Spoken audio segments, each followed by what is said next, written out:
4 بار برطانیہ کی اسپانسرشپ میں مال لے کر وسطی ایشیا گئے اور اس میں انہیں بہت منافع ہوا۔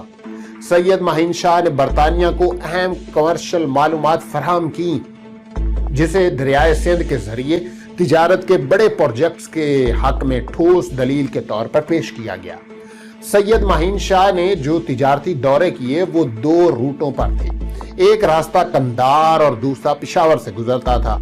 حنیفی نے ان کی تفصیلات بتاتے ہوئے لکھا کہ قندھار شمال میں مشہد اور ہرات اور جنوب میں کوئٹہ، کراچی، شکارپور اور ممبئی کو ملاتا تھا، اور پشاور والا روٹ شمال میں کابل، مزار شریف اور بخارا کو ملاتا تھا اور جنوب میں لاہور، امرتسر، دلی اور کلکتہ کو۔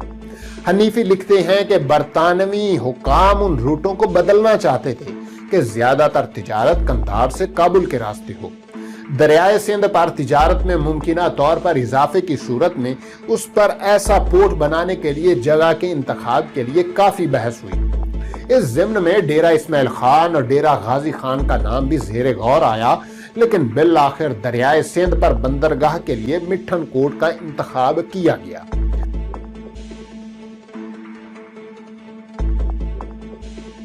اسی دوران آرتھر کونولی کو بھی ایک پالیسی دستاویزات تیار کرنے کی ذمہ داری سونپی گئی، جنہوں نے مارچ 1831 میں رپورٹ دی کہ روس کی طرف سے حملے کا خطرہ حقیقت پر مبنی ہے اور یہ کہ ایران روس کا سامنا نہیں کر سکتا کہ وہ ایک بفر کا کام دے۔ انہوں نے افغانستان کو متحد کرنے کا مشورہ دیا۔ افغانستان کو کیسے متحد کیا جانا تھا اس کا جواب تو شاید شاہ شجاع کو ایک بار پھر ان کے تخت پر بٹھانے کی صورت میں آسان تھا، لیکن اس سے پہلے کچھ اور مسائل بھی حل ہونے تھے۔ جوناتھن نے لکھا کہ سن 1830 میں دریائے سندھ پر کوئی بندرگاہ نہیں تھی اور کراچی نے نہ صرف یہ کہ برطانیہ کے کنٹرول میں نہیں تھا بلکہ اس وقت صرف ایک چھوٹا مچھیروں کا چھوٹا سا گاؤں تھا۔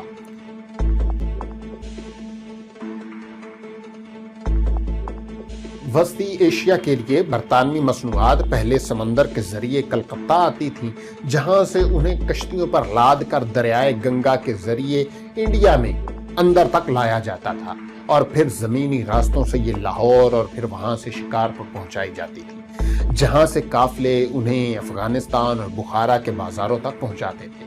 یہ بہت مہنگا طریقہ تھا اور اتنی مہنگی چیزیں روسی مصنوعات کا مقابلہ نہیں کر سکتی تھی۔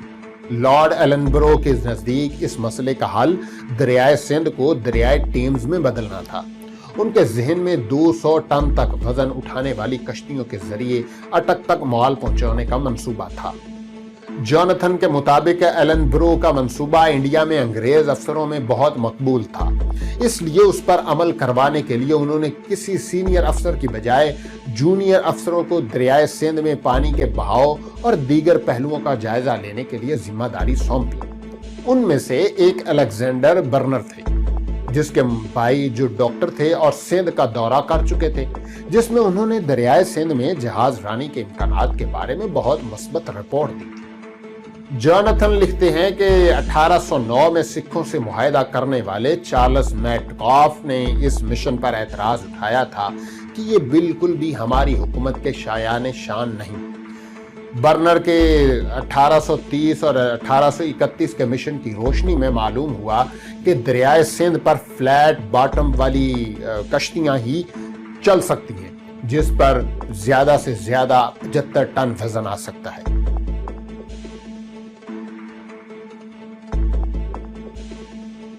دوستو، دریائے سندھ کی فوج برطانیہ کی اس سوچ کی عکاسی کرتی تھی جس پر دریائے سندھ کا پروجیکٹ حاوی تھا۔ حنیفی کہتے ہیں کہ پہلے افغان جنگ شجاع کو دورانی تخت پر بٹھانے سے بڑے ایجنڈے پر تھی اور یہ بڑے عالمی تجارتی مفادات کے لیے لڑی گئی۔ برطانوی حکام نے اس منصوبے کے حق میں رابطہ مہم کے سلسلے میں کابل میں سیاسی اکابرین سے رابطے کیے اور درخواست کی کہ وہ تاجروں کو دریائے سندھ کا روٹ اپنانے پر قائل کریں۔ اس پروجیکٹ میں مرکزی کردار لوہاری کہلانے والے افغانی خاندان تاجروں کا تھا آرتھر کونولی کے ساتھی سید کرامت علی، جن کا پہلے ذکر آ چکا ہے، ہم آپ کو پہلے بتا چکے ہیں، جو 1831 سے 1835 تک کابل میں برطانیہ کے نیوز رائٹر تھے۔ مٹھن کوٹ کے بارے میں انہیں ہرات کے بارے میں ہدایت دی گئی کہ وہ تاجروں کو مٹھن کوٹ کے بارے میں بتائیں کہ وہ ایک ایسی منڈی ہوگی جہاں ان کا پھل ہندوستانی تاجر خرید لیں گے، چاہے اس کی کتنی بھی مقدار ہو، اور بدلے میں انہیں ہندوستان کا اپنی ضروریت کا سامان بھی وہیں سے مل جائے گا۔ اس طرح انہیں پنجاب کے راستے ہندوستان جانے کی تکلیف بھی نہیں اٹھانی پڑے گی۔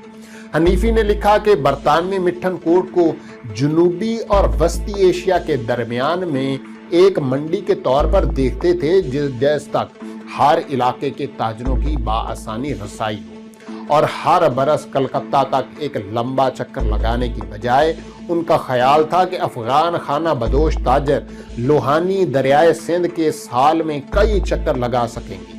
ان کا مقصد تھا کہ تجارت خاص سیزن کی بجائے سارا سال جاری رہے۔ لیکن دریائے سندھ پر مٹھن کوٹ کے مقام پر بندرگاہ کا منصوبہ پہلی انگریز افغان جنگ اور شاہ شجاع کی ناکامی کے ساتھ ختم ہو گیا۔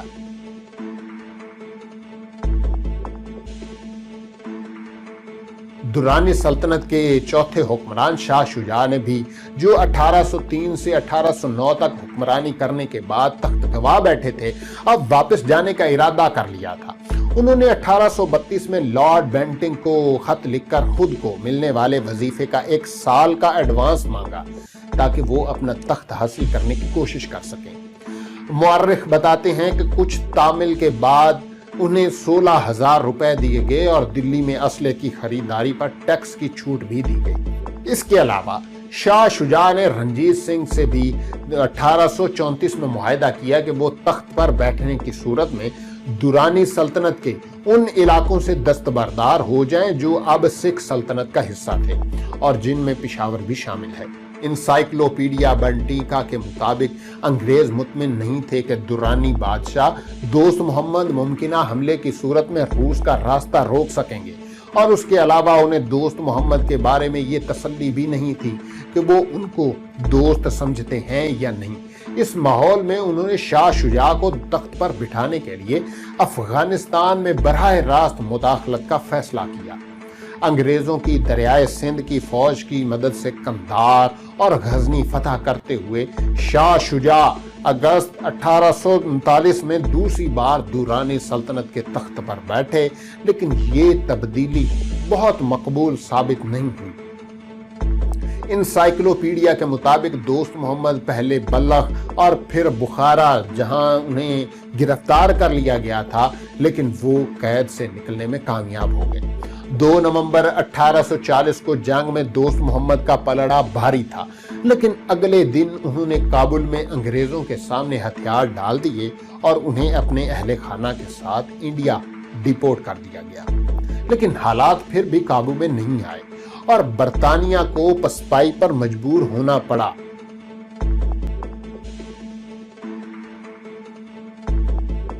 دوستو، دوست محمد کے بیٹے اکبر خان کے ساتھ واپسی کی شرائط طے پا رہی تھیں کہ اس دوران برطانوی پولیٹیکل ایجنٹ ولیم وفات پا گئے۔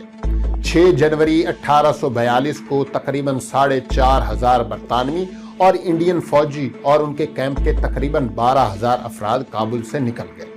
افغانوں کے گروہوں نے ان کو گھیر لیا اور اس طرح پسپائی کے دوران خون کی ندیاں بہہ گئیں۔ انگریزوں کے کابل سے جانے کے بعد شاہ شجاع بھی مارے گئے۔